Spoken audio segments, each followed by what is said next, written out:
Good morning बच्चों। तो class 12th के मैथ में के क्लास में अपना संकल्प के चैनल पर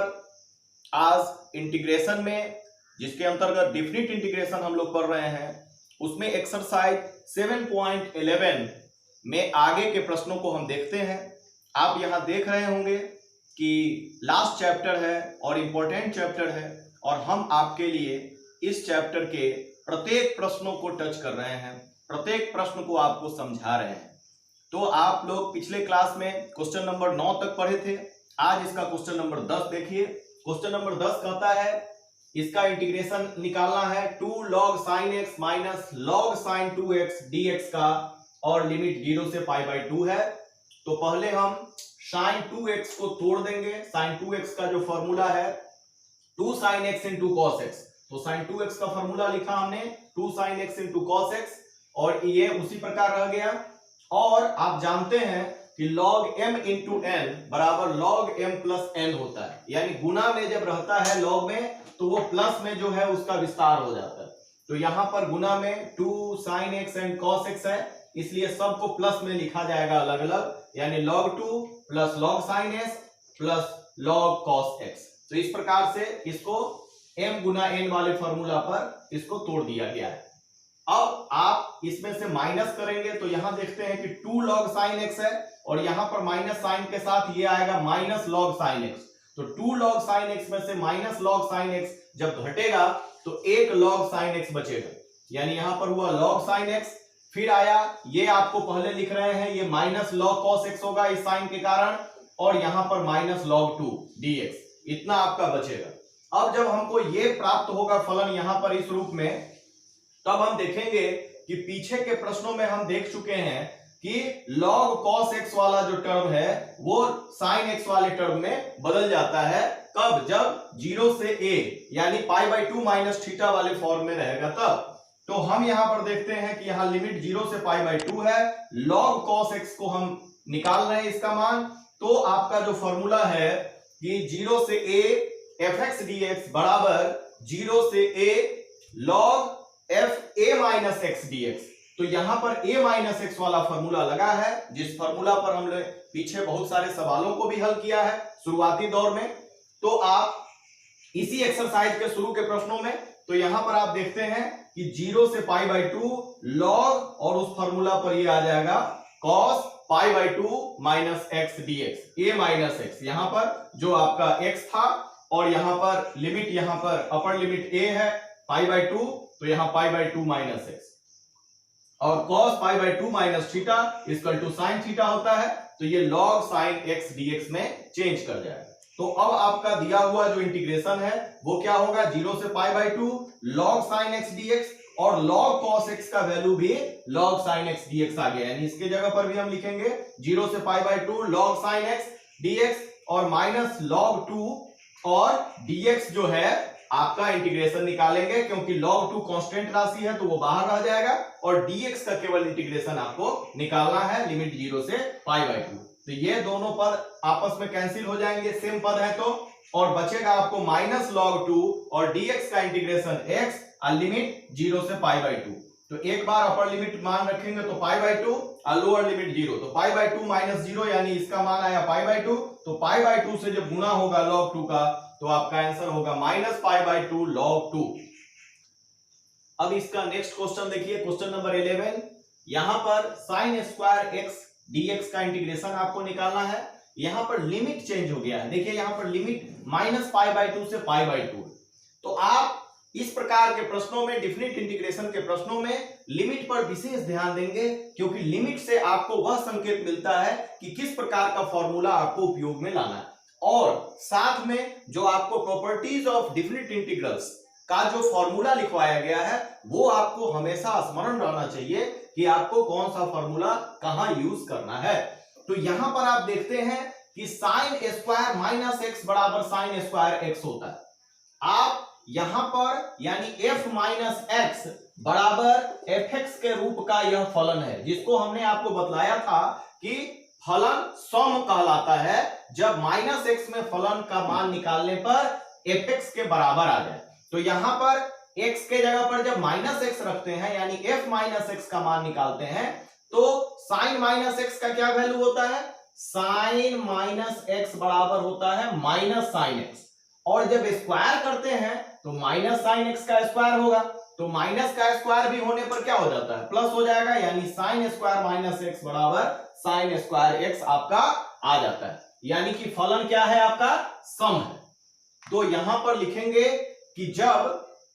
f माइनस एक्स बराबर एफ एक्स हो, यानी फलन सम हो, तब यह सूत्र आपको पता है कि यूज करना है कब, जब लिमिट आपका माइनस ए से ए हो। ध्यान दे यहां पर लिमिट आपको माइनस पाई बाई 2 से पाई बाई 2 है, इसी कारण इस फॉर्मूला को हम यूज कर सकते हैं। माइनस ए से ए हो आपका, और एफ एक्स डी एक्स का इंटीग्रेशन बराबर होता है 2 into F x D x, और लिमिट आपका 0 से a में चेंज हो जाता है। तो ये आपका जो प्रॉपर्टीज था डिफिनिट इंटीग्रल्स का, ये सूत्र यहां पर उपयोग होगा, क्योंकि यहां पर हमने ये निकाल के दिखलाया कि f माइनस एक्स बराबर एफ एक्स है, यहां पर f माइनस एक्स बराबर एफ एक्स है, इसलिए यह सूत्र आपका लागू होगा। अब यह जब सूत्र लागू होगा तो i बराबर क्या अब आपका आ जाएगा, माइनस a से a F x D x बराबर 2 था,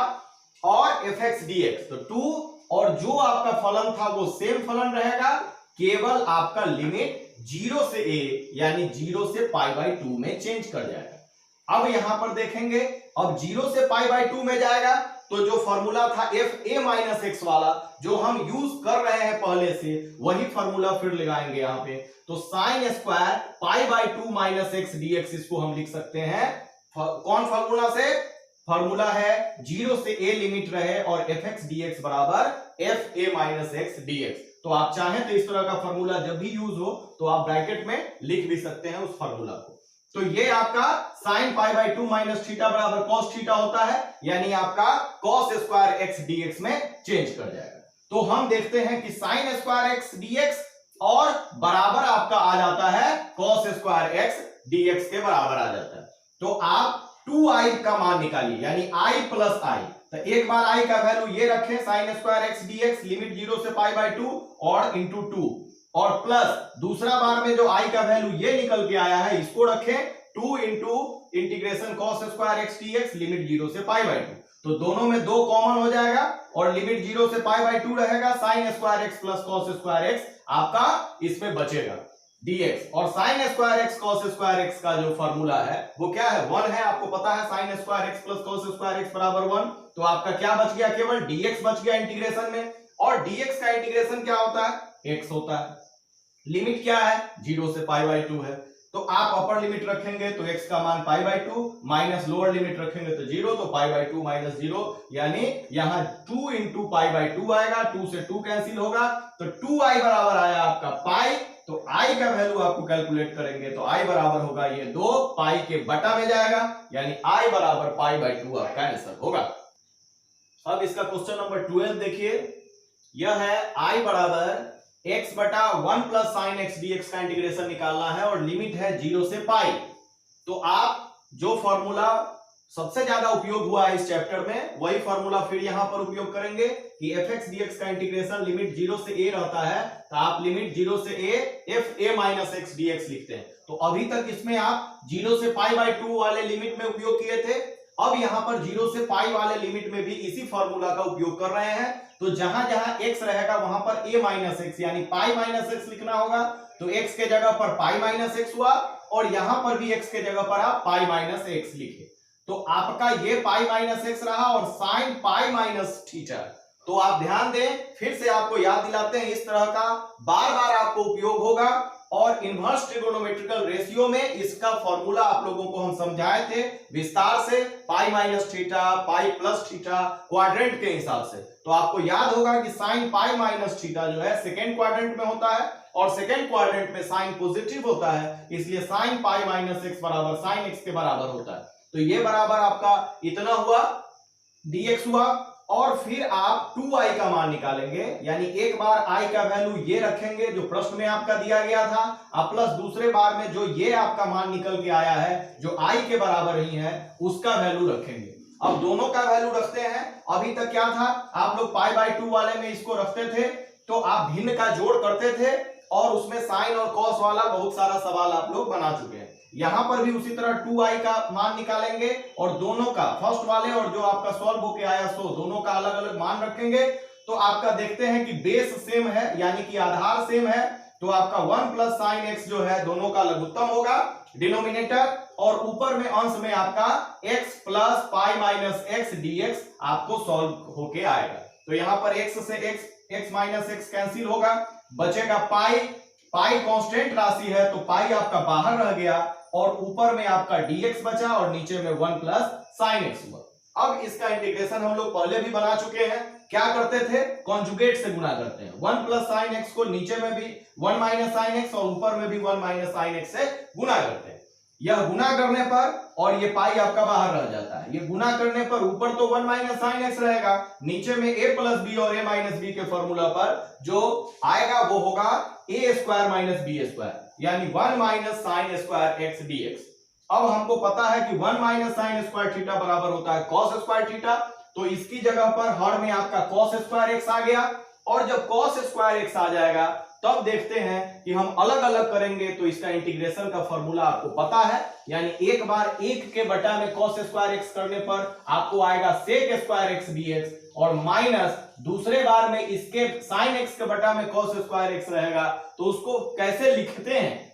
जो नीचे वाला एक कॉस एक्स को ऊपर ले जाएंगे तो कॉस एक्स का उल्टा सेक एक्स, और दूसरी बार में ये साइन एक्स बटा में एक कॉस एक्स जो बचा हुआ था तो साइन बटा कॉस tan x लिखते हैं इसको। तो इसको हम इस प्रकार लिख सकते हैं, और इसलिए लिखते हैं क्योंकि हमको सेक स्क्वायर एक्स का इंटीग्रेशन पता है कि tan x होता है और सेक x इंटू tan x का इंटीग्रेशन सेक x होता है, तो ये सीधे हमारा फॉर्मूला पर बैठ जा रहा है इस प्रकार सिंप्लीफाई करने पर, और लिमिट आपका 0 से पाई होता है। अब इसमें लिमिट रखें,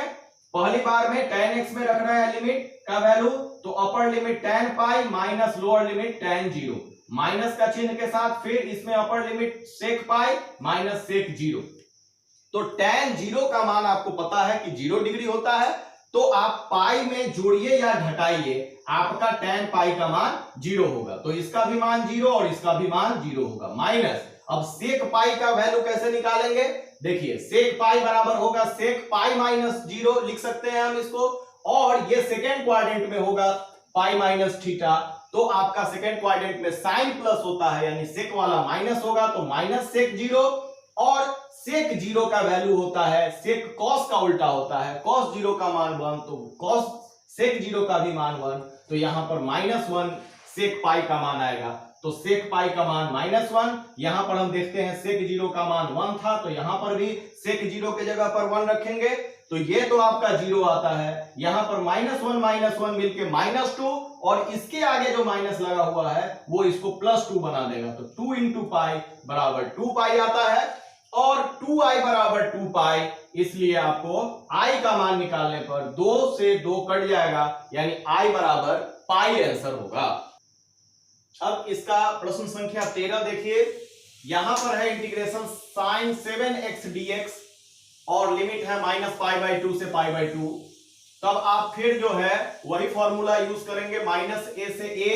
fx dx वाला फॉर्मूला, और देखेंगे कि यह फलन सम है कि विषम है। तो यह चेक करने के लिए हम -x निकालते हैं, f माइनस एक्स, यदि वह पॉजिटिव आता है यानी fx के बराबर आता है तो वो सम होगा, और -fx के बराबर आएगा तो विषम होगा। तो यहां पर साइन 7 -x का वैल्यू जब निकालेंगे तो साइन -x का मान होता है -sin x, और ये पावर 7 यानी विषम पावर रहेगा, तो माइनस का विषम पावर रहेगा तो वो माइनस में ही आएगा, यानी -sin 7x के बराबर आएगा, यानी कि f माइनस एक्स बराबर -fx आपको आ रहा है। यह प्रूफ करता है कि यह फलन विषम है, और जब फलन विषम होता है तो आपका सूत्र कहता है, जो प्रॉपर्टीज ऑफ इंटीग्रल्स में आप लोग पढ़ा है कि -a से a लिमिट रहेगा fx dx बराबर 0 होता है। उसमें दो आपको फॉर्मूला में था, एक में था जो आपका सम वाला और दूसरा वाला में विषम वाला, तो ये आपका मान 0 होगा। तो इस प्रकार यह इंटीग्रेशन सीधे और लिखेंगे -π/2 से π/2 sin 7x dx बराबर 0।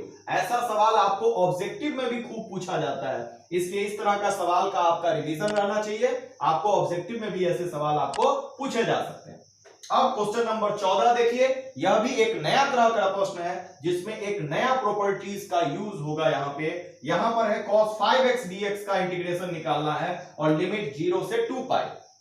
अब यहां पर आप देखिएगा, जैसे ही कि लिमिट 2 पाई है और लोअर लिमिट 0 है, यानी यह फार्मूला आपका बैठेगा 0 से 2a fx dx वाले फार्मूला में बैठेगा और वहां पर आप f2a माइनस x का मान कैलकुलेट करते हैं और देखते हैं कि यह fx के बराबर आता है, यह माइनस fx के बराबर आता है। तो यहां पर हम देखते हैं कि fx यदि हमारा cos 5x है तो आपका f2a माइनस x क्या है, यानी ये इसको हम 2a वैल्यू मान रहे हैं, 2 पाई को हम 2a मान के फॉर्मूला पर यूज कर रहे हैं। ये फॉर्मूला जो है आपका 0 से 2a fx dx वाला फॉर्मूला के हिसाब से चल रहे हैं हम। तो यहां पर 2a के जगह पर 2 पाई है तो f2 पाई माइनस x बराबर क्या होगा, यहां पर होगा आपका 2a जगह पर यहां पर 2 पाई है और fx यहां cos 5x